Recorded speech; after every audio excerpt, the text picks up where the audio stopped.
As the Second World War came to an end across Europe in 1945, chaos unfolded among the ranks of Nazi leadership. The collapse of Adolf Hitler's regime left many high-ranking Nazi officials scrambling to escape justice. They knew that capture would likely mean being tried for war crimes and, in many cases, facing execution at the gallows. Some were arrested while hiding in the Bavarian mountains, desperately attempting to keep a low profile. While much attention has been given to the trials and fates of these Nazi leaders, the story of their wives is less frequently told. Many of the wives of high-ranking Nazis were left behind as their husbands fled, and their fates were no less complex. These women were often seen as complicit in the crimes of the Third Reich. Many had lived lives of immense privilege, benefiting from the wealth stolen from victims of Nazi oppression. Despite the horrific atrocities committed by their husbands, some of these women remained fiercely loyal to Nazi ideology until their dying days.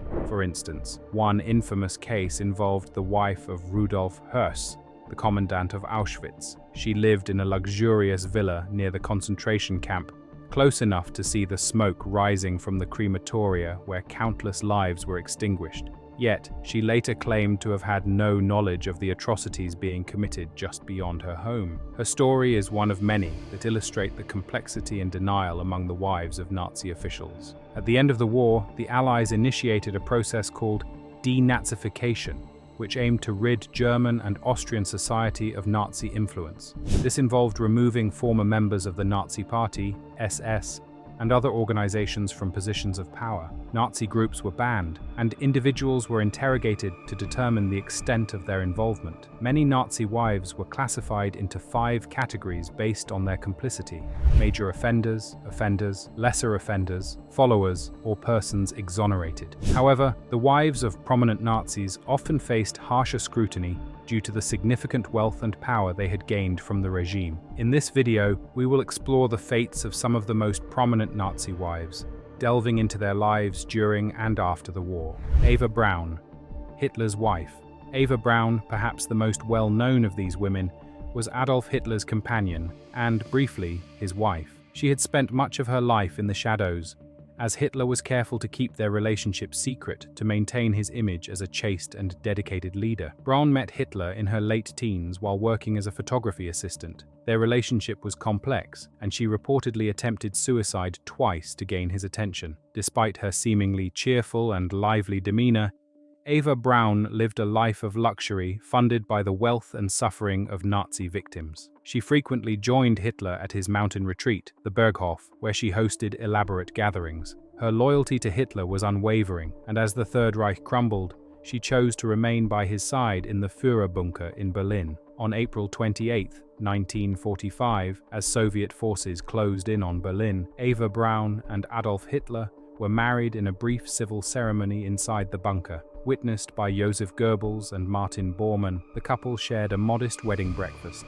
However, their marriage was tragically short-lived. Just 2 days later, on April 30th, 1945, Braun and Hitler took their own lives. Braun allegedly bit into a cyanide capsule, while Hitler shot himself. Their bodies were carried outside, doused in petrol, and burned. The remains of Eva Braun have never been conclusively identified, with only fragments, such as a dental bridge, allegedly linked to her. To this day, questions remain about the final resting place of her remains. Margarete Himmler, wife of Heinrich Himmler. Margarete Himmler was married to Heinrich Himmler, the head of the SS and one of the most powerful figures in Nazi Germany. A trained nurse and former Red Cross worker, she met Himmler in 1927. Despite her being older, divorced, and Protestant, the couple married in 1928. Margarete was deeply involved in supporting Nazi ideals and often hosted gatherings for the wives of SS officers. The couple's relationship deteriorated over time,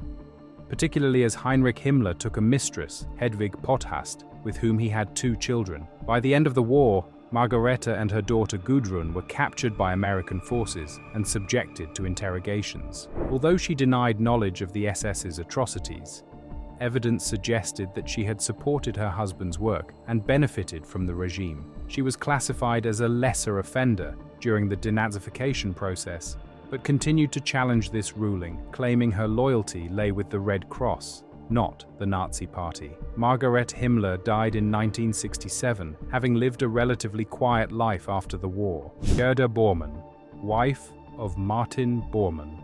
Martin Bormann, Hitler's private secretary, was known for his ruthless ambition and control over access to the Führer. His wife, Gerda, was equally zealous in her support of Nazi ideals. Married in 1929, the couple had 10 children, including one disturbingly named Adolf in honor of Hitler. Gerda Bormann had radical views on family and marriage, advocating for polygamy and the elimination of adultery laws. She believed every German man should father multiple children with different women to populate the Reich. Her husband took full advantage of this, engaging in numerous affairs. As the Third Reich collapsed, Gerda fled to South Tyrol, where she was diagnosed with uterine cancer. She died of mercury poisoning during chemotherapy in 1946. Her children were left in the care of a priest, Theodor Schmitz. Göring, wife of Hermann Göring. Hermann Göring, the flamboyant Reichsmarschall, was married twice.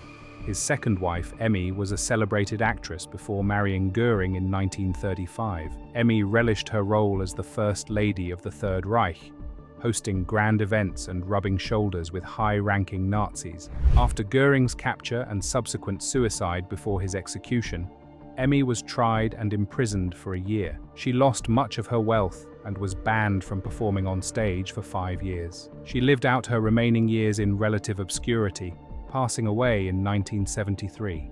Lena Heydrich, wife of Reinhard Heydrich. Lena Heydrich, the wife of SS leader Reinhard Heydrich, was a staunch supporter of the Nazi Party. She encouraged her husband to join the SS after his dismissal from the Navy and stood by him as he rose through the ranks. Following Heydrich's assassination in 1942, Lena was granted a large estate and continued to benefit from Nazi spoils. She was accused of abusing prisoners of war on her property and faced trial after the war.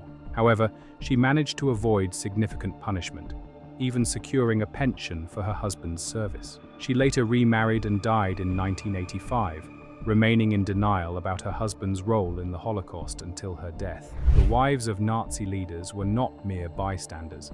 Many actively supported their husbands and benefited from the Third Reich's crimes. Their post-war fates varied, with some facing trials and imprisonment, while others lived quiet lives of denial. These stories offer a stark reminder of the far-reaching consequences of power and complicity. To support our channel and learn more about untold histories, don't forget to like, subscribe, and share this video.